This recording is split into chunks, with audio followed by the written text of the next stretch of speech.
இல்ல. அப்படி இருக்கும்போது ஒரு இறக்குமதியை அதிகமாக உடைய இந்தியா, ஆனால் ஏற்றுமதியை அதிகமாக உடைய சீனாவோட எப்படி ஒப்பிட முடியும்? அதாவது நீங்க கேட்டது ரொம்ப தெளிவான கேள்வி. நீங்க சீனாவையும் இந்தியாவையும் ஒப்பிட்டு பேசிச்சு கொஞ்சம் பின்னால் நோக்கி போனோம். 85 80 பார்க்கச்சு நம்ம ஏறக்குறைய ஒரே இடத்துல இருந்து ஆரம்பிச்சோம். ஆனா சீனா என்ன பண்ணாங்க, ஒரு பாலிசி எடுத்தாங்க. தே ஆர் கோயிங் டு ஒன்னு அவங்க நம்மள மாதிரி இன்னைக்கு பாத்தீங்கன்னா எஃப்டிஐ ஃபாரின் டொமஸ்டிக் இன்வெஸ்ட்மெண்ட்டுக்கு நான் இங்க பலமுறை பேசியிருக்கேன். இன்னும் இந்த சுப்ரீம் கோர்ட் சொன்னாங்க it is a பூன் to the economy. இது ஒரு வரப்பிரசாதம்னு சுப்ரீம் கோர்ட்டே சொன்னப்பறம் கூட தமிழ்நாட்டிலும் சரி மற்ற கட்சிகளும் சரி அதை ஏதோ ஒரு அரக்கனாக சித்தரித்து இருக்காங்க. பொதுவாக எக்கனாமிக்ஸ் தெரிஞ்சுக்கிட்டவங்க இது நல்லதுன்னு சொல்லுச்சு. ஏதோ நமக்கு அந்த கிழக்கிந்திய கம்பெனியை பத்தியே ஒண்ணு நினைச்சுக்கிட்டு இது நல்லதில்லை அப்படின்ற ஒரு பல பேச்சுக்கள் இன்னும் இருக்கு. இதை கொண்டு வந்த பிறகு கூட இப்ப நீங்க அதை யோசனை பண்ணி பாத்தீங்கன்னா சைனா அந்த காலத்துல நிறைய ஃபாரின் டொமஸ்டிக் ரெண்டு விதமா ஒரு நாட்டுக்கு மூலதனம் வரலாம். ஒன்னு எஃப்டிஐ ஃபாரின் இன்வெஸ்ட்மெண்ட்னு வந்தா அது தொழிற்சாலையை ஆரம்பிக்கவும் கட்டிடங்களை கட்டவும் இன்ஃப்ராஸ்ட்ரக்சர் எல்லாத்துக்கும் சேர்த்து. இன்னொன்னு ஸ்டாக் மார்க்கெட்ல வருது, அதுவும் நல்லதுதான். ஆனா இது மாதிரி இல்ல, அது இன்னைக்கு வரலாம், இன்னைக்கு மதியானம் போலாம், நாளைக்கு காலைல வரலாம். சோ அதனால இப்படி கிராஃப் போறதால அது பெரிய மாற்றங்களை மார்க்கெட்ல உண்டாக்கும். ஆனா நம்ம ஃபாரின் டொமஸ்டிக் இன்வெஸ்ட்மெண்ட் வெளிநாடுகள்ல இருந்து நம்ம இன்வெஸ்ட்மெண்ட் வாங்கி இருந்தோம்னா இங்க கட்டடம் கட்டின அப்புறம் உடனே கட்டடத்தை எடுத்துட்டு போயிட முடியும், கட்டடத்தை எடுத்துட்டு போக முடியாது, பணத்தை தான் எடுத்துட்டு போக முடியும். இப்போ அது மாதிரி பண்ண முடியாது. சோ நம்ம இன்னும் ஃபாரின் டொமஸ்டிக் இன்வெஸ்ட்மெண்ட் செஞ்சிருக்கணும். அதை செய்ய முடியாத மாதிரி நம்ம நாட்டில் உள்ள எதிர்கட்சிகள் புரியாத மக்களுக்கு சொல்லிடுறாங்க. ஆனா அதுல எங்க தப்பு ஒண்ணு இருக்கு. நாங்க தெளிவா எடுத்து எதிர்கட்சிகள் அளவுக்கு எங்களுக்கு உண்மையை சொல்வதற்கு சரியாக செய்யலன்றது எங்க மேல குற்றம் சாட்டலாம். அது நியாயமான குற்றச்சாட்டு, அது நாங்க ஏத்துக்கிறோம்.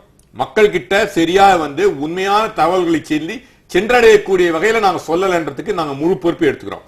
இன்னைக்கு இரண்டாவது பரவாயில்ல, சுதேசிக்காக போராடிய காங்கிரஸ் என்று விதேசிக்காக குரல் கொடுப்பதை நினைக்கும் போது ரொம்ப தெளிவா சொல்றீங்க. ஆனா இது நீங்க மக்களின் குரலா சொல்றீங்க. ஏன்னா இதுதான் மக்கள் நினைச்சுக்கிட்டு இருக்காங்க.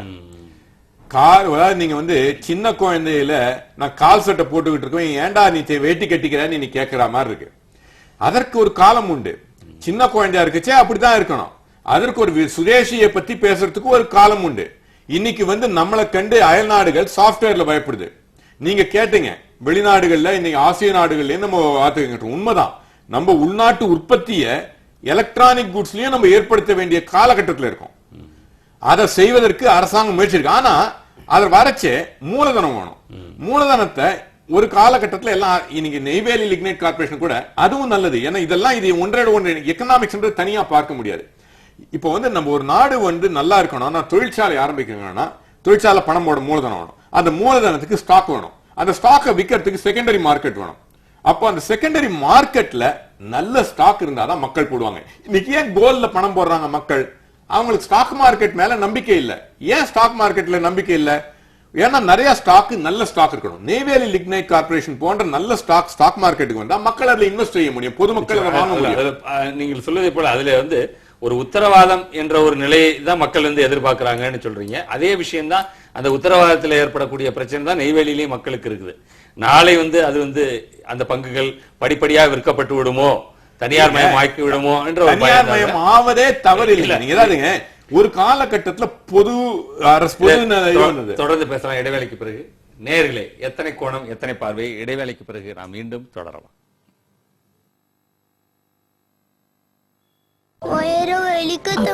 அம்மாக்கள் விரும்புவதில்லை பிரியமானவர்களின் வலியின் ஓசையை. எனவே ஆக்வாகார்டின் சிறப்பான அட்வான்ஸ் டெக்னாலஜி வழங்குகிறது ஆரோக்கியத்தின் ஓசையை. தண்ணீரின் டாக்டர் ஆக்வாகார்டு பூமியின் சிறந்த ஆரோக்கியமான தண்ணீரை அளிக்கிறது.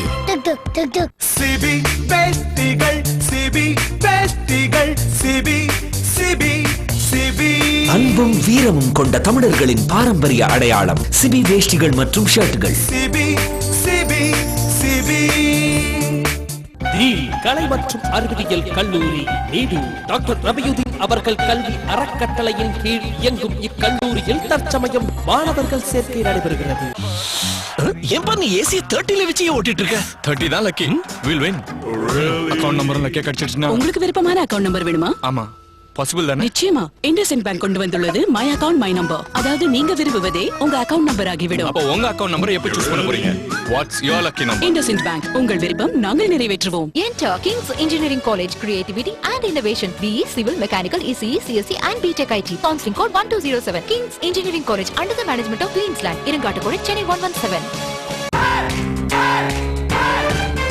Surya Super Strong TMT Rod. TMT கம்பிகளின் super star. Sri Krishna group of engineering colleges, Tambaram, Chennai. Sri Krishna பொறியியல் கல்லூரி, கோபால் ராமலிங்கம் நினைவு பொறியியல் கல்லூரி, Sri Krishna institute of technology. சிறந்த கல்வி, தகுதியும் திறமையும் வாய்ந்த பேராசிரியர்கள். கடந்த 13 ஆண்டுகளாக செயல்பட்டு வரும் கல்வி குழுமம் Sri Krishna group of engineering colleges, Tambaram, Chennai. இந்த கல்வியாண்டில் இதுவரை 88% மாணவர்களுக்கு வேலைவாய்ப்பு அளித்துள்ள கல்வி குழுமம் Sri Krishna group of engineering colleges, Tambaram, Chennai. Uncle, அங்கதான் the best infrastructure, the best lab, the best faculty, the best transport, the best placement. அதோட counselling code 1102. Bajrang engineering college, Veppampattu, Avadi. சிபி வேஷ்டிகள் கட்டிக்கிட்ட கம்பீரம், புது அழகு மிடுக்கு அந்தஸ்து கொண்டாட்டம், மரியாதை வழங்கும் சிபி வேஷ்டிகள், பெண்மையின் அதிகாரம். சிபி வேஷ்டிகள் மற்றும் ஷர்ட்டுகள். Find your future. Find the drive to succeed. Find a new world. Find the structure for your dream. Find the spark at the Temple of Learning. Dhanalakshmi College of Engineering, Tambaram, Chennai. Counseling code 1405. Prestige வழங்குகிறது hybrid cooktop. Case மற்றும் induction இணைந்த ஒரு ஒப்பற்ற சாதனம். பின்பு ஏன் சாதாரண gas stove வாங்க வேண்டும்? பிரஸ்டீஜ் ஹைபிரிட்டை வீட்டுக்கு கொண்டு சென்று கேஸ் மற்றும் இண்டக்ஷனின் பலனை பெறுங்கள்.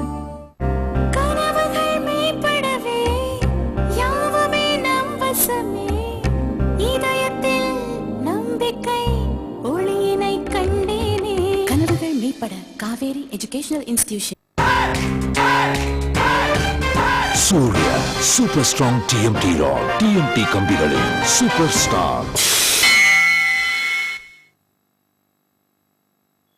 செய்திகள் இணைந்து வழங்குவோர் Surya super strong TMT rod மற்றும் பிரஸ்டீஜ் இண்டக்ஷன் பேஸ்ட் குக்டாப்.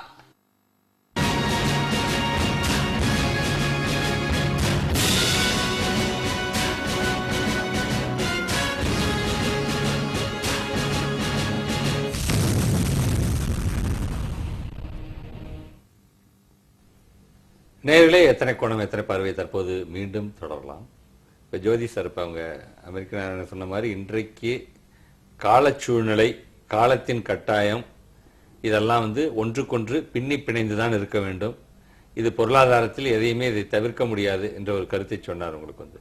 ஆக இன்றைக்கு வந்து சில விஷயங்களை நம்ம வந்து ஏற்றுக்கொண்டு தான் ஆக வேண்டும். ஆகவே சர்வதேச சந்தையில் ஏற்படக்கூடிய மாற்றங்களையும் ஏற்கொண்டு தான் ஆக வேண்டும் என்று சொன்னார். இது முழுக்க முழுக்க சர்வதேச அளவில் ஏற்பட்ட மாற்றத்தினால் வந்ததுதானா, அல்லது நமது நாட்டும் இதுக்கு வந்து ஒரு பங்களிப்பு இருக்கிறதா இந்த வீழ்ச்சிக்கு காரணம்? நிச்சயமாகங்க. வெளிநாட்டு காரணங்கள் மட்டும் சொல்ல முடியாது. இந்த இம்மீடியட் ஃபாலுக்கு வந்து உடனடி காரணம் வந்து வெளிநாட்டு காரணம்னு சொன்னேன். பட் நான் முன்னாடியே சொன்ன மாதிரி ரூபாயின் மதிப்பு தொடர்ந்து வீழ்ந்து வருது. முக்கியமா 2008-11 அப்புறம் ரொம்ப கடுமையா வீழ்ச்சி அடைஞ்சிருக்கு. உள்நாட்டு காரணங்கள் ரொம்ப முக்கியம்.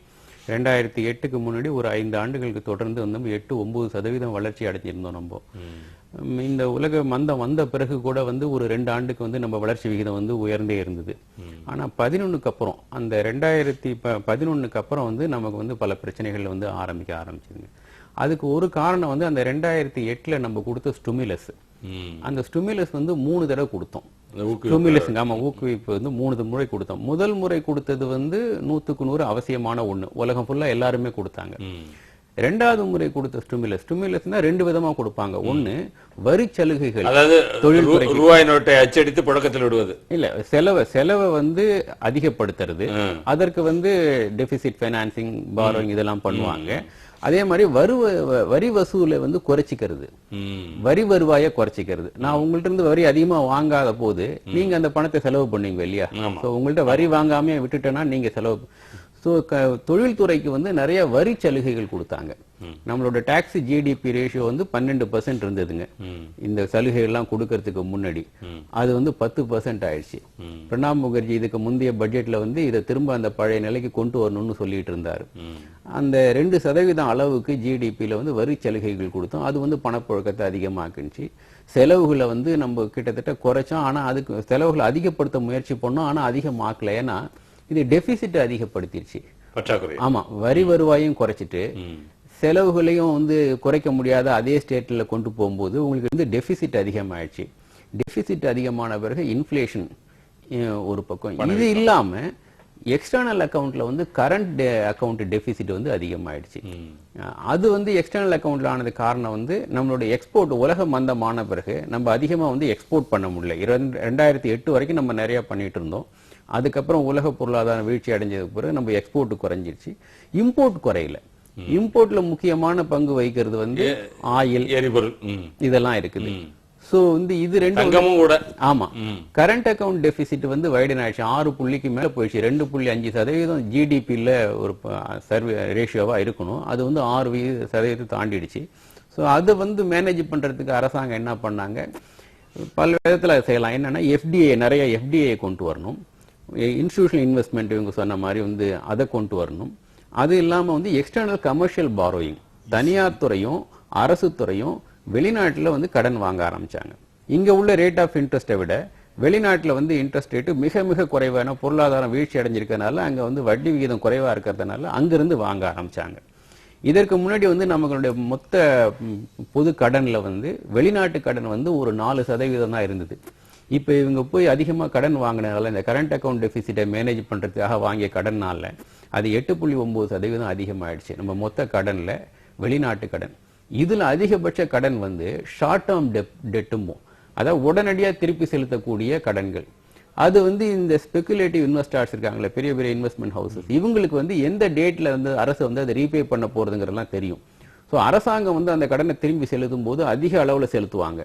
அவங்க எல்லாமே ஷார்ட் டேர்ம் டெட்டுங்கும் போது அது வந்து ரூபாயோட மதிப்பை இன்னும் கீழே கொண்டு வரும். ஸோ நாளைக்கு ரூபாயோட மதிப்பு கீழே விழப்போகுதுன்னு எனக்கு தெரிஞ்சு நான் வந்து இன்னைக்கே வந்து டாலரை வாங்கிடுறேன். ஸோ அது விழுந்ததுன்னா எனக்கு நஷ்டம். உள்நாட்டு ரீதியான இவ்வளவு காரணங்களும் இருக்குன்னு சொல்றீங்க. இப்ப சீனிவாசன் சார், உங்களுக்கு இதனுடைய பார்வை எப்படி இருக்கிறது? உங்களுக்கு இப்ப அமெரிக்க நாராயணன் சார் சொன்னாங்க, ஜோதி சார் சொன்னாங்க, நீங்க இதை வந்து நம்முடைய கரத்தில், நம்முடைய நாட்டினுடைய கரத்திலே இருக்கக்கூடிய வகையில் எந்த அளவுக்கு இதை சிறப்பாக சரி செய்திருக்க முடியும்? அதாவது அமெரிக்க நாராயணன் அவர்கள் சொன்ன பொழுது பிரைமரி மார்க்கெட், செகண்டரி மார்க்கெட்ல எஃப்டிஐயும் எஃப்ஐஐயும் வந்து இருக்க வேண்டிய அவசியம் இருக்கிறது. ஏனால் மூலதனம் நம்மிடம் இருக்கிறது, மக்கள் தொகை இருக்கிறது, அறிவுத்திறன் இருக்கிறது என்று சொன்னால் மிக்க சரி. ஆனால் ஒரு பிரைமரி மார்க்கெட், அதாவது அடிப்படையாக இந்த விஷயத்தை மார்க்கெட்ல இருக்கிறவங்க புரிந்து கொள்வதில்லை, பெரும்பாலானவர் புரிந்து கொள்வதில்லை. நான் 10 ரூபாய் கொடுத்தோ அல்லது 100 ரூபாய் கொடுத்தோ ஒரு பங்கை வாங்கி விட்டேன் என்றால் அந்த 10 ரூபாய் இந்த நிறுவனத்திடம் போய்விடுகிறது. என்னிடமிருந்து நீங்கள் வாங்குகிறீர்கள், அது 18 இருக்கலாம், 24 இருக்கலாம், அது நம் இடையே இருக்கக்கூடிய பரிவர்த்தனை. அதிலே 1 ரூபாய் கூட நிறுவனத்திற்கு போவதில்லை. ஆக எஃப்ஐஐ, எஃப்டிஐ இந்த இரண்டையும் நேரடியாக முதலில் கம்பெனியில் நிறுவனம், அதாவது பப்ளிக் ஆஃபர் வருகின்ற பொழுது ஐபிஓ சொல்லக்கூடிய இனிஷியல் பப்ளிக் ஆஃபர் என்று முதலிலே வெளியிட போது அதிலே அவர்கள் போடலாம் என்கிற ஒரு சட்டத்தை கொண்டு வரலாம். செகண்டரி மார்க்கெட்ல இருக்கக்கூடிய, அதாவது இரண்டாம் நிலையில் இருக்கக்கூடிய மற்றவர்களிடையே இருக்கக்கூடிய பரிவர்த்தனை என்பது பொருளாதாரத்தை தாக்கும், நிறுவனத்தை தாக்காது. நிறுவனத்தினுடைய கற்பனையான ஒரு பலமோ பலவீனமோ தான் அதை தாக்குகிறது. நிறுவனத்திற்கு அதனால் பணம் வெளியே போகவில்லை. ஆக வெளிநாடுகளில் இருந்து உள்நாட்டிற்கு பணம் போட வருபவர்கள் முதலாக அந்த நிறுவனத்திற்குள் போட வேண்டும் என்கின்ற ஒரு சட்டமோ, அல்லது செகண்டரி மார்க்கெட்டில் வாங்குகின்ற பொழுது அதை விற்பதற்கு தற்பொழுது 1 வருடம் 1 நாள் என்று வைத்திருப்பதை 5 வருடம் என்று மாற்றவோ, மியூச்சுவல் ஃபண்ட்ல போட்ட 1 வருடம் 1 நாள் என்றும், நேரடியாக சந்தையில் இருக்கிறவர்களுக்கு 2 வருடம் அல்லது 3 வருடம் என்று போட்டால் இந்த பரிவர்த்தனையினுடைய அளவு குறையும். இப்ப அவங்க என்ன பண்றாங்க, ஒரு டி குரூப்னு சொல்லிட்டு ஒரு 20 இதை மாத்திரம் நீங்க இன்னைக்கு விற்க முடியாது, இன்ட்ராடேல பண்ண முடியாது, ஒரு நாளைக்குள்ளே வாங்கி விற்பதை இந்த 25 நிறுவனங்களுக்கு செய்ய முடியாது என்று தனியாக எடுத்து வைக்கிறார்கள். அப்பொழுது அதில் விலை குறைகிறது, ஸ்டெபிலிட்டி கிடைக்கிறது, ஒரு நிலைத்த தன்மை கிடைக்கிறது. ஆக இரண்டாம் நிலையில் இருக்கக்கூடிய செகண்டரி மார்க்கெட்டில் பல்வேறு விதமான சட்டத்திட்ட இறுக்கங்களை கொண்டு வரலாம். இப்பொழுது இருக்கக்கூடிய சூழ்நிலையிலே ரிசர்வ் வங்கியினுடைய கையில் 3 ஆயுதங்கள் இருக்கின்றன. Repo rate, reverse repo rate, open market operation. அதாவது வங்கிகளுக்கு தரக்கூடிய கடன், வங்கியிடமிருந்து வாங்கக்கூடிய கடன், மக்களிடமிருந்து பணம் பெறுவது என்ற மூன்றையும் அவர்கள் இந்த 2 வருடங்கள் செய்து பார்த்து விட்டார்கள். ரிப்போ ரேட்டை ஏற்றி பார்த்தார்கள், இறக்கி பார்த்தார்கள், அப்படியே விட்டு பார்த்தார்கள், எதுவும் நடக்கவில்லை. ஆக நம்முடைய அரசினுடைய கவனம் எதில் இருக்க வேண்டும் என்றால், இந்த பொருளாதாரத்தை இந்த நிதிநிலையின் மூலம் சரி செய்யாத பொழுது வேறு எங்கோ ஒரு இடத்தில் தவறு நடக்கிறது. அதில் முக்கிய பங்கை பங்குச்சந்தை கொடுக்கிறது. அதை எப்படி பல்லை கட்டி இழுப்பது என்று பார்க்க வேண்டும். ஐயா அவர்களிடம் சொல்ல வேண்டிய ஒரு விஷயம், பார்ட்டிசிபேட்டரி நோட்ஸ் என்று சொல்லக்கூடிய பேரர் பாண்ட்ஸ், அதாவது தனிநபர்கள் தங்கள் கைகளை வைத்திருப்பதில் சில கட்டுப்பாடுகளை கொண்டு வர வேண்டும். அதாவது அதனுடைய மொத்த அளவை குறைக்கலாம், கொஞ்சம் கொஞ்சமாகவாவது குறைக்கலாம். அதுதான் ஒரு பெரிய வீழ்ச்சியை நமக்கு ஏற்படுத்தி கொண்டிருக்கிறது. அது ஒரு அரசினுடைய கவனத்திற்கு இந்த நிகழ்ச்சியின் மூலமாக சொல்ல வேண்டிய ஒன்று. அது ஒரு பெரிய தாக்கத்தை ஏற்படுத்துகிறது. அதான் இப்ப இன்றைக்கு நான் ஒரு பெரிய நாடு, இந்தியாங்கிறது ஒரு பெரிய நாடு. இதை நம்ம ஒரு சின்ன சிங்கப்பூர் போன்ற நாடுகளோடு நாம் ஒப்பிட முடியாதுதான். இருந்தாலும் கூட நாம் ஓரளவு நம்முடைய இந்த இதை கடிவாளத்தை இழுத்து பிடிக்கின்ற அளவிற்கு நாம் எதெல்லாம் செய்யாம விட்டோம்.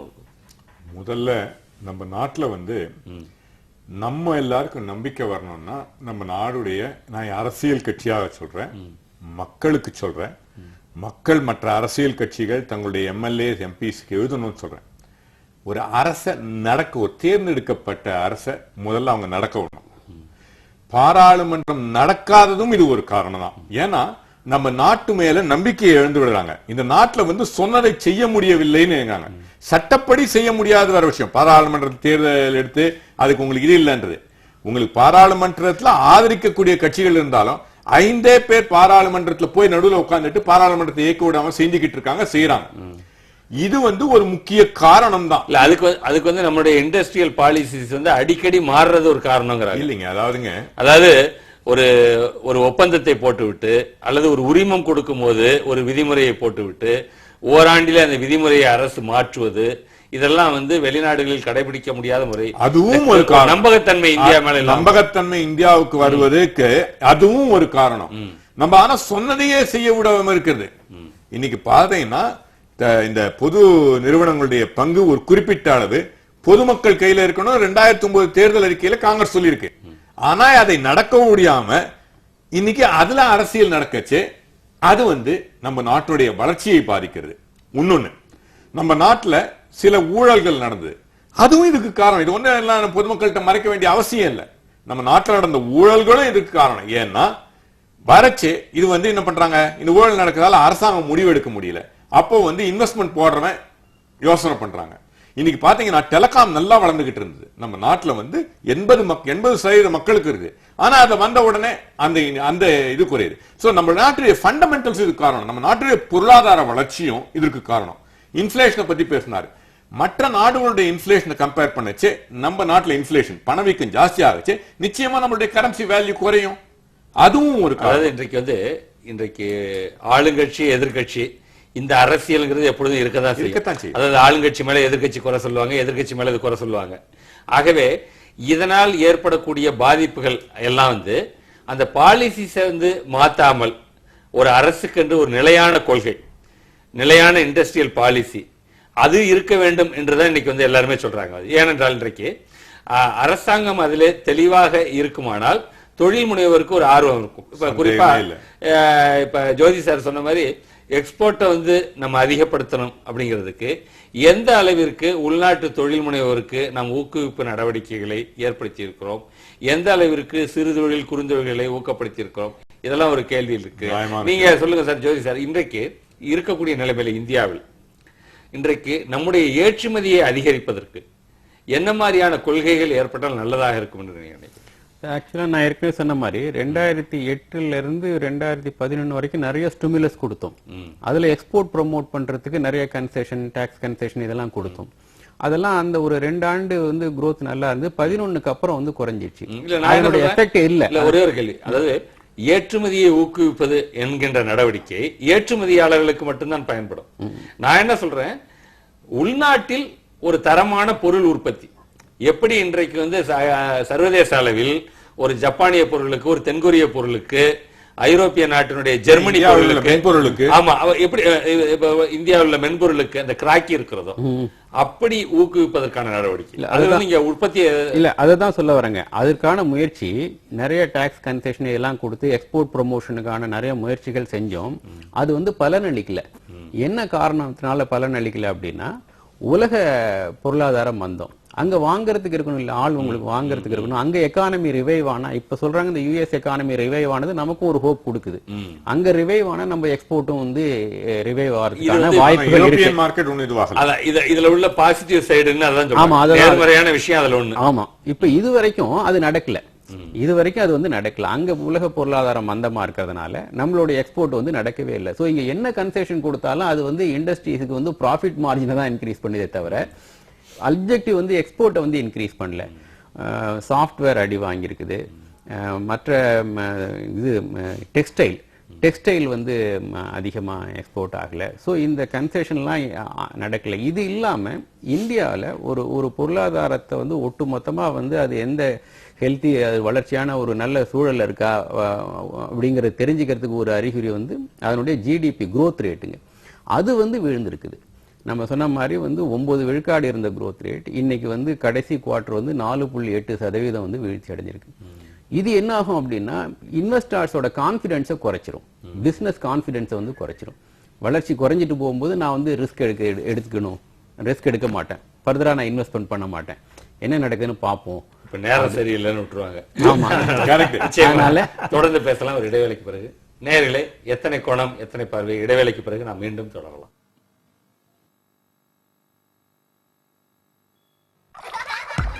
ஆரோக்கியத்தின் ஓசையை அளிக்கிறது தண்ணீரின் டாக்டர் ஆக்வாகார்ட். இதில் உள்ள அட்வான்ஸ் டெக்னாலஜி பூமியின் சிறந்த ஆரோக்கியமான தண்ணீரை அளிக்கிறது.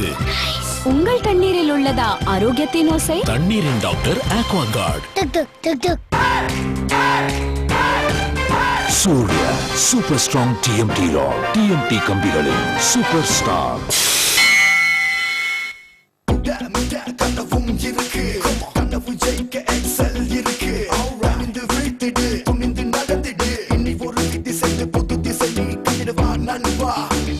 நம்பிக்கையான எதிர்காலத்திற்கு Excel group institution Kumarapalayam. Great ventures. நாங்க கிரேட் வெஞ்சர்ஸ் தங்க வாங்கி சேமிக்கிறோம். அந்த நேரத்து விலையை தெரிஞ்சு அதுக்கு தகுந்த மாதிரி வாங்கிக்கலாம். கிரேட் வெஞ்சர்ஸ், நல்ல முதலீடு, நம்பிக்கையான வாழ்க்கை.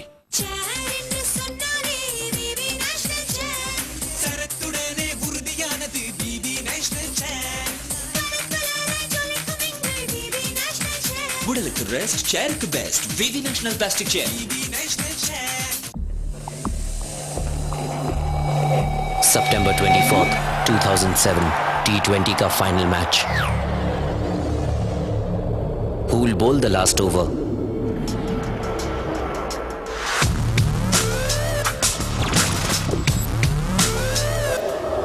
Experts would have told me to go with a lead spinner, but I had other ideas. That's in the air. It's got to be out. Yes! Because to be successful, you have to be different. McDowell's Century Soda, the #1 spirit of leadership. Surya super strong TMT rod. TMT கம்பிகளின் super star.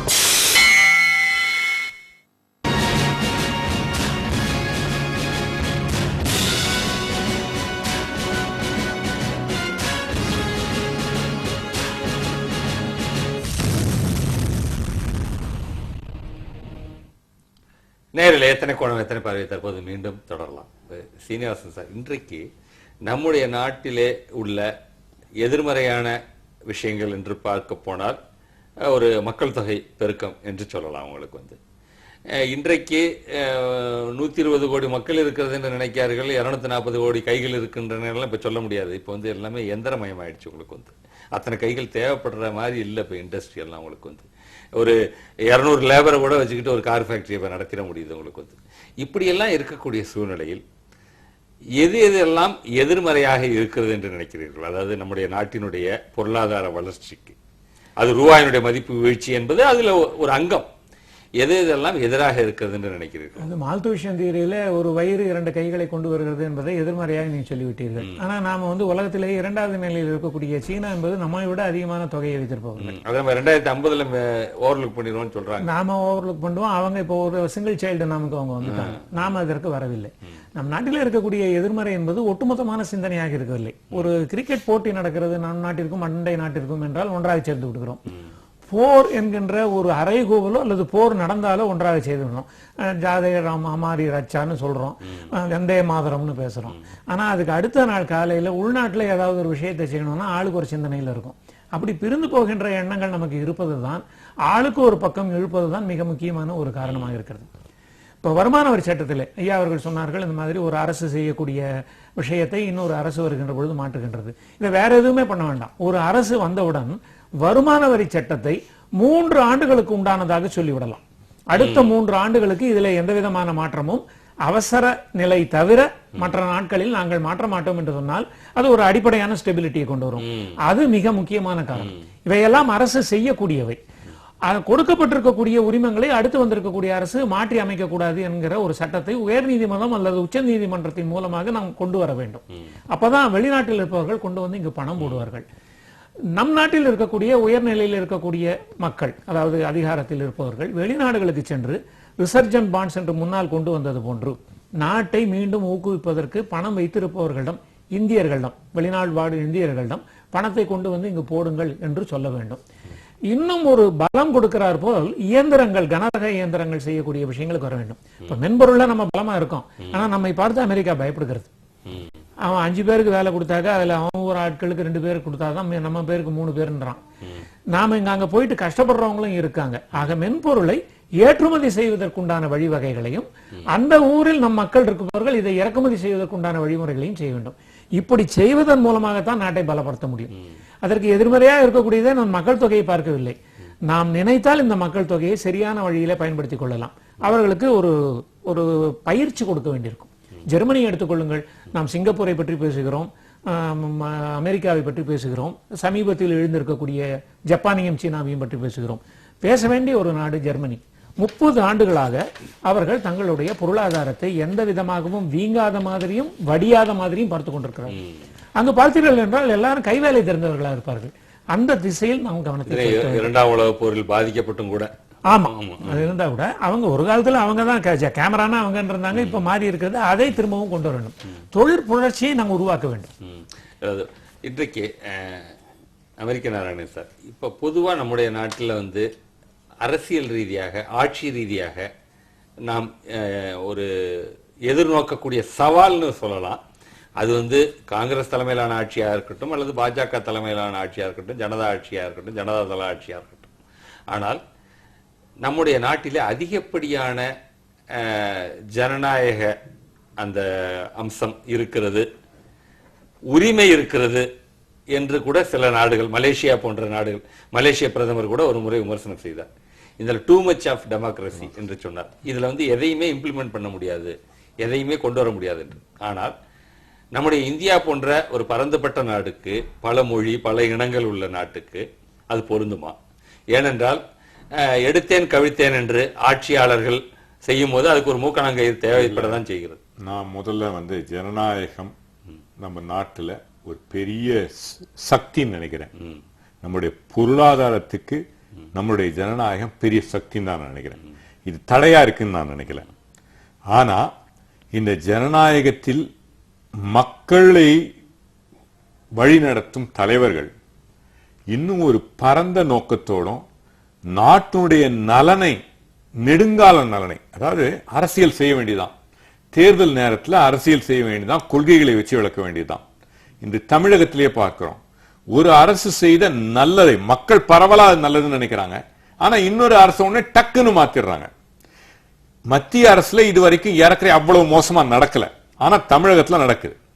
ஆனா இன்னைக்கு மத்திய இதுல என்ன நடக்குதுன்னா, ஒரு அரசு நல்ல பெயர் எடுத்துருவாங்கன்னு பார்லிமெண்ட் நடக்க விடாம செய்யுது. இன்னொன்னு, உங்களுக்கு அதை தவறுன்னு நினைக்கிறீங்கன்னா பாராளுமன்றத்துல எதிர்த்து பேசி மக்கள் மத்தியில, ஏன்னா அவங்க தவறோ சரியோ 5 ஆண்டுகளுக்கு அவங்களுக்கு ஒரு தேர்ந்தெடுக்கப்பட்டிருக்காங்க. அந்த 5 ஆண்டுகளுக்கு நம்ம அரசியல் சட்ட பிரகாரம் நீங்க இப்போ உங்களுக்கு போராடி உங்களுடைய குரலை உயர்த்தலாம், அதுல தவறே கிடையாது. அதற்கு எல்லா உரிமைகளும் நாட்டப்படுது. இந்த நாட்டில் கொடுக்கப்பட்ட உரிமைகளை நீங்க செய்ய. நீங்க பாத்தீங்கன்னா இன்னைக்கு கோர்ட்ல சொல்லியிருக்காங்க, கோர்ட்னு ஒரு ஜனநாயகத்துல ஒரு முக்கிய பங்கு. அது கோர்ட் வந்து இதை செய்யக்கூடாதுன்னு நம்ம கோர்ட்டையே மதிக்காம அரசுகளும் சரி, அரசே இல்லாத இந்த யூனியன்களும் சரி, தனியார்களும் இருக்காங்க. சோ சட்டம், ஜனநாயக நாட்டுல உரிமைகள் உண்டு. ஆனா சட்டம் அதனுடைய கடமையை செய்யக்கூடிய அளவு நம்ம வளரணும், நம்ம நாட்டு தலைவர்கள் வரணும். எங்களுக்கு, எங்கள் கட்சிக்கும் அதுல ஒரு முக்கிய பங்கு உண்டு. சில நேரங்கள் நாங்களும் செய்யலன்றதும் உண்மைதான். நிச்சயமா. இப்ப ஜோதி சார் நீங்க சொல்லுங்க, இப்ப இந்த மாதிரி ஒரு கட்டத்துல வந்து எப்படி இவைகளெல்லாம் சரி செய்ய முடியும் என்று நீங்க நினைக்கிறீங்க? ஏனென்றால் இன்றைக்கு நாட்டு மக்களுக்கு பல பிரச்சனைகள் இருக்கிறது. இன்றைக்கு ஒரு வெளிநாட்டிலே, இன்றைக்கு இங்கிருந்து சென்று வெளிநாடுகளிலே வேலை பார்க்க வேண்டிய கட்டாயத்துக்கு ஏன் சிலர் உட்படுகிறார்கள் என்றால், போதிய ஊதியம் சில வேலைகளுக்கு இங்கு இல்லை என்ற ஒரு காரணத்தினால் அவர்கள் அந்த வெளிநாடுகளுக்கு செல்ல வேண்டியிருக்கிறது. அது நமக்கு ரொம்ப உபயோகமா இருக்கு. $60 பில்லியன் வருஷத்துக்கு ஏறக்குறைய 3.5 லட்சம் கோடி ரூபாய் நம்ம இந்தியாவுக்கு வெளியே. நீங்கள் வந்து அது நாட்டினுடைய ஒட்டுமொத்த பொருளாதார வளர்ச்சியை நீங்க சொல்கிறீர்கள். நான் வந்து பர் கேபிட்டா இன்கம், தனிமனித வருமானத்தை பற்றி சொல்கிறேன். அப்ப தனிமனித வருமானம் என்பது மேலை நாடுகளோடு ஒப்பிடும்போது, குறிப்பாக ஐரோப்பிய நாடுகளோடு ஒப்பிடும்போது அல்லது வளைகுடா நாடுகளை ஒப்பிடும்போது இந்தியர்களுடைய வருவாய் என்பது, வாழ்க்கை தரம் என்பது மிகவும் குறைவாகவும் சோகமயமானதாகவும் கூட இருக்கிறது. இன்றைக்கு 16 ரூபாய் அளவிற்கெல்லாம் செலவழிக்கக்கூடியவர்கள் இருக்கிறார்கள் என்று திட்ட கமிஷன் சொன்னது சர்ச்சைக்குள்ளானது. இது தனிப்பட்ட ஆய்வு நிறுவனங்களே கூட அதுதான் சொல்றாங்க. இன்றைக்கும் ஏழை எளிய மக்கள் என்று இருக்கிறவர்கள் ஒரு நாளைக்கு 16 ரூபாய் தான் ரூபாயாக செலவழிக்கிறவர்களாம் இருக்கிறார்கள் என்று புள்ளிவிவரம் சொல்றது. இந்த நிலை எப்படி மாறும்? மாறுவதற்கு ஏதாவது அறிகுறி இருக்கிறதா அல்லது மாற்ற முடியுமா இந்தியாவில்? முடியுங்க. அது ஃபர்ஸ்ட் முடியும்னா அது எதனால இந்த நிலை இருக்குங்கிறத முதல்ல தெரிஞ்சுக்கணும். நம்மளுடைய திட்டங்கள்லாம் வந்து இந்தியா ஃபுல்லா உள்ள திட்டங்கள் வந்து அந்த வளர்ச்சி விகிதத்தையே வந்து குறி வச்சு இருக்குது. growth rate சொல்றோம். ஆமா, ஆனா அது பேலன்ஸ்டா இல்ல. ஆமா, டிஸ்ட்ரிபியூஷன் சொல்லுவோம், பகிர்வு. இந்த வளர்ச்சியை நோக்கி தான் இருக்கே தவிர அந்த வளர்ச்சியினால கிடைக்கக்கூடிய பலனை எந்த அளவுக்கு வந்து நம்ம பகிர்ந்துகிட்டோம், எந்த அளவுக்கு அது எல்லாரையும் போய் சென்றடையுது, அந்த டிஸ்ட்ரிபியூஷனை வந்து நம்ம வந்து அதுல கவனம் செலுத்தாம இருந்திருக்கோம். 90 வரைக்கும் என்ன சொன்னோம், இந்த வளர்ச்சி வந்து ரொம்ப குறைவு, அதனால வந்து டிஸ்ட்ரிபியூஷன் நடக்கல, ஹிண்டு growth ரேட்னு சொல்லுவோம். 3% 4% தான் growth இருந்தது, அதனால வந்து வளர்ச்சி நடக்கல. இது எப்போ நடக்கும் அப்படின்னா இந்த growth ரேட்டை வந்து அதிகப்படுத்தினா வளர்ச்சி நடக்கும் அப்படின்னு சொன்னாங்க. 10 வரைக்கும் எட்டி பிடிச்சோம். ஆமா. So we wanted to place in Indian economy on higher growth trajectory. அதை நம்ம செஞ்சு முடிச்சிட்டோம். செஞ்சு முடிச்சும் வளர்ச்சி இல்லை. இப்போ இந்த என்எஸ்எஸ் அறிக்கைகள்லாம் வந்து வேலை வாய்ப்பு பற்றி அறிக்கைகள் வெளியிட்டு இருந்தாங்க. அந்த 2004-05 9-10 வரைக்கும் அந்த 5 ஆண்டுக்குள்ள அறிக்கை வந்து எவ்வளவு வேலை வாய்ப்பு கிடைச்சுன்னா ஒண்ணுமே இல்லை. இப்ப வந்து ரீசெண்டா ஒரு அறிக்கை வந்து இருக்குது. அந்த அறிக்கையில வந்து அதிகபட்ச வேலை வாய்ப்பு இல்லை. இது ஒரு பக்கம். இன்னொரு பக்கம் வறுமை கோட்டு கீழே இருக்கிறவங்க வந்து அதிகமா இருக்காங்க. இன்னொரு பக்கம் வந்து இது இன்ஃபார்மல் செக்டார்னு சொல்லுவோம். இந்த இன்ஃபார்மல் செக்டார் வந்து ஆமா அமைப்பு சாரா இது வந்து அரசு துறையிலேயே கூட இன்ஃபார்மல் செக்டார் இன்னைக்கு வளர ஆரம்பிச்சிருச்சு. ஃபார்மல் செக்டார்னு நம்ம அரசு துறை நம்பிக்கையோட சொல்லுவோம். அதுல வந்து கான்ட்ராக்ட் பேசிஸ்ல கல்லூரியில லெக்சரர்ஸ் அப்பாயிண்ட் பண்றது 10 வருஷம்லாம் வந்து கெஸ்ட் ஃபேக்கல்டி கான்ட்ராக்ட் இது மாதிரி பண்றாங்க. ஒருத்தர் ரிட்டையர் ஆனா உடனே ஃபுல் டைம். ஸோ இது மாதிரிலாம் நடந்துட்டு இருக்குது. இதெல்லாம் வந்து டிஸ்ட்ரிபியூஷன்ல கான்சென்ட்ரேட் பண்ணும். இப்போ தமிழகம் வந்து ஒரு எக்ஸெப்ஷனுங்க. தமிழகத்துல வந்து நம்ம ஆரம்பத்திலிருந்தே வந்து இந்த சமூகத்துறையிலையும் இந்த டிஸ்ட்ரிபியூஷன்லயும் வந்து கான்சென்ட்ரேட் பண்ணியிருக்கோம். அதனால வந்து எந்த அரசா இருந்தாலும் சரி, ஜஸ்டிஸ் பார்ட்டி பீரியட்ல இருந்து நம்ம வந்து அந்த சமூகத்துறையில கல்வி, சுகாதாரம் இது மாதிரி இதுல வந்து நிறைய முதலீடு செஞ்சதுனால அது டிஸ்ட்ரிபியூஷனையும் ஓரளவுக்கு பகிர்வையும் பார்த்துச்சு. அதே சமயம் மனித வள மேம்பாட்டை வந்து ஊக்குவிக்கிறதுக்கும் உதவி செஞ்சது. That serves as a basis for our current growth now. So அந்த காலத்தில் நம்ம இதுல இருந்து செஞ்சு வந்தது. அதே மாதிரி இங்கு உள்ள அரசு வந்து growth-ஐ விட இது மாதிரி தனி மனிதர்களுக்கு ஒரு குரூப்பா, இந்த பிற்படுத்தப்பட்டவர்கள், தாழ்த்தப்பட்டவர்கள், பெண்கள், இது மாதிரி வந்து ஒவ்வொரு குரூப்பையும் டார்கெட் பண்ணி திட்டங்கள்லாம் நம்ம சொல்லுவோம். So growth rate is secondary for us. So அது மாதிரி ஒரு திட்டங்கள்னால வந்து ஒவ்வொரு இது வந்து நம்ம செஞ்சு மனித வள மேம்பாடு அதிகப்படி, அதனால இன்னைக்கு நம்ம growth rate இது வந்து ஒரிசால நடக்கல, பீகார்ல நடக்கல. ஒன்னே ஒன்னு சொல்ல விரும்புறேன். அதாவது அவர் சொன்னதுல ஒரு கருத்து வேறுபாடு உண்டு. இன்னும் சிறப்பா செஞ்சிருக்கணும்ன்றதுல வேணா சந்தேகம் இருக்கலாம். அதாவது நம்ம 9% வளர்ச்சே நிச்சயமாக அடித்தட்டு மக்கள், சமுதாயத்தில் உள்ள கீழ்த்தட்டு மக்களுக்கு வளர்ச்சி வந்து முன்னைய விட அதிக வளர்ச்சி இருந்தது. மன்மோகன் சிங்கே கூட ஒரு தடவை சொன்னார், அதாவது இந்த சமன்பாடு இல்லைன்றதே வளர்ச்சி வந்திருந்தது. நீங்க பாத்தீங்கன்னா முந்தா நாள் வந்த டைம்ஸ் ஆஃப் இந்தியாவில் சொல்லியிருக்காங்க, இந்த ரூரல் இக்கானமி, கிராமப்புற வளர்ச்சி நகர்ப்புற வளர்ச்சியில முதல் முறையாக கிராமப்புறம் அதிகமா வளர்ந்திருக்குது. கிராமப்புறல ஒப்பிட்டு பார்க்கல, எப்பயுமே நகரம் தான் அதிகமா வளரும். கிராமப்புறத்துல பணப்புழக்கம் அதிகமா இருந்தாலும் அவங்களுடைய பர்ச்சேசிங் பவர் அதிகமா இருக்குன்னு சொல்றாங்க. ஒண்ணு கேட்டா இது வந்து வருங்காலத்துல யூபிஏ அரசுக்கு கிராமப்புறம் கை கொடுக்கக்கூடிய ஒரு உதவியாக இருக்கும் கூட இந்த பொருளாதார வளர்ச்சி, கிராமப்புற வளர்ச்சி இருக்கு. இந்த 70,000 கோடி ரூபாய் நம்ம வந்து விவசாயிகளுக்கு கொடுத்தது அதை செஞ்சதுதான், அடித்தட்டு மக்கள் செஞ்சுதான். இன்னைக்கு உணவு பாதுகாப்பு சட்டம்னு கொண்டு வருது அடித்தட்டு மக்களை நோக்கிதான். கிராமப்புறத்துல 75% மக்களுக்கு அவர் சொன்ன மாதிரி முன்ன சமச்சீரா உணவு எல்லா இடங்களையும், தமிழ்நாட்டுல வந்து டிஸ்ட்ரிபியூஷன் சரியா கூட எல்லாம் இல்ல. கடைசியாக அதான் ஜோதி சாரும் சில ஆலோசனைகளை சொன்னாரு, அமெரிக்க நாராயணன் சாரும் நான் முன்பை விட நம்முடைய வாழ்க்கை தரம் உயர்ந்துதான் இருக்கிறதுன்னு சொல்றாரு. அதை நம்ம மறுக்க முடியாது. ஆனால் அந்த விகிதாச்சாரம், அந்த வேகம் மற்ற நாடுகளோடு ஒப்பிடும் போது, அல்லது வேகமாக வளரக்கூடிய நாடு சீனாவோடு ஒப்பிடும் போது நம்ம குறைவாக இருக்கிறோம். நீங்க இந்த இலக்கை நம்ம எட்டி பிடித்திட முடியும்னு நினைக்கிறீங்களா, அல்லது அதுக்கான கால வரம்பு எவ்வளவு நாள் ஆகும் நீங்க நினைக்கிறீங்க? நம் நாடு மாதிரி ரிசர்ஜென்ட் ஒரு டைனமிக்கா இருக்கக்கூடிய, எழுச்சி பெறக்கூடிய ஒரு பொருளாதாரம் மற்ற நாடுகளில் கிடையாது. நம் நாடு அப்படிப்பட்ட ஒரு நாடு, மனோநிலையை கொண்டிருக்கக்கூடிய நாடு, உழைப்புக்கு ஒரு மரியாதை கொடுக்கக்கூடிய ஒரு நாடு. அதாவது அமெரிக்கா மாதிரி இல்லைனாலும் உழைப்பை கொடுக்கணும். அதனால ஒரு கீழே போகக்கூடிய அந்த அழுத்தம் தானாக வந்து இது தானாக எழுந்து கொள்ளக்கூடிய ஒரு சூழல் உருவாகி இருக்கிறது. இதை நாட்டு மக்களில் இருக்கக்கூடிய உயர் நிலையில் இருப்பவர்களும் தலைவர்களும் நாம் திரும்ப போகிறோம், திரும்ப ஒரு பாதையை நோக்கி செல்கிறோம் என்பதை விளக்கி சொன்னால் இது தானாகவே எழுந்துவிடும். அமெரிக்கா எப்படி மேல வந்ததுன்னா அவங்களுடைய பொருளாதார திட்டங்களினால் மட்டுமல்ல, கீழே போற பொருளாதாரம் மேல போயே ஆகணும். நாமும் இப்பொழுது திரும்புகின்ற ஒரு நிலையில் இருக்கிறோம். அதற்குண்டான ஒரு சிந்தனையை, முன் சிந்தனையை, திட்டங்களை நாம் கொண்டு வந்து விட்டோம் என்றால், ஒரு பகிர்வு, ஒரு நதி பகிர்வு, நீர் பகிர்வு, இவையெல்லாம் கொண்டு வந்து விட்டோம் என்றால் நம் நாடு மாதிரி முன்னேறக்கூடிய நாடு ஒன்று இருக்கவே முடியாது. நீங்க 2050 அவங்களை ஓவர்டேக் பண்ணுவோம்னு சொன்னீங்க பாப்புலேஷன்ல, அது மட்டுமல்ல பொருளாதாரத்திலும் அவர்கள். ஏன்னா வெளிநாடுகள்ல 5 தடவைக்கு மேல அவன் சைனால பர்ச்சேஸ் பண்ண மாட்டான், ஏன்னா ஏமாற்றுகிறவர்கள் அதிகம். நம் நாட்டில் அப்படி கிடையாது. திருப்பூர் ஒரு உதாரணம், 50 ஆண்டுகளாக செய்து கொண்டிருக்கிறார்கள். நிச்சயமாக இந்த நேரத்தில், இந்த சந்தர்ப்பத்தில் வந்து இது எந்த வகையில் மக்களை பாதிக்கும், எந்த வகையிலே இதை மீட்டெடுக்கலாம், எப்படி இதிலிருந்து மீளலாம் என்று பல கருத்துக்களை, யோசனைகளை நீங்கள் தெரிவித்திருக்கிறீர்கள். இது அரசும் இதற்கு ஏற்ற நடவடிக்கைகளை மேற்கொள்ள வேண்டும். இந்திய ரிசர்வ் வங்கியும் உன்னிப்பாக நிலைமையை ஆராய்ந்து தகுந்த நடவடிக்கைகளை சரியாக மேற்கொள்ள வேண்டும். ஆகவே வருங்காலத்தில் தலைவர்களுக்கு, அரசியல் கட்சி தலைவர்களுக்கு ஒரு முக்கிய பங்கு உண்டு. நிச்சயமாக அது வந்து எதிர்காலத்தில் இது ஒரு மக்களுக்கு ஒரு சுமையாக மாறிவிடாமல் மக்கள் காக்கப்பட வேண்டும் என்பதே நம்முடைய ஆசையும் விருப்பமும். அது நிகழும் என்று நம்புவோம். உங்களுடைய கருத்துக்களுக்கு கலைஞர் தொலைக்காட்சி சார்பில் அன்பான நன்றி தெரிவித்து வாய்ப்புக்கு வணக்கம். நேயர்களே, எத்தனை கோணம் எத்தனை பார்வை நிறைவடைந்தது. மீண்டும் சந்திப்போம்.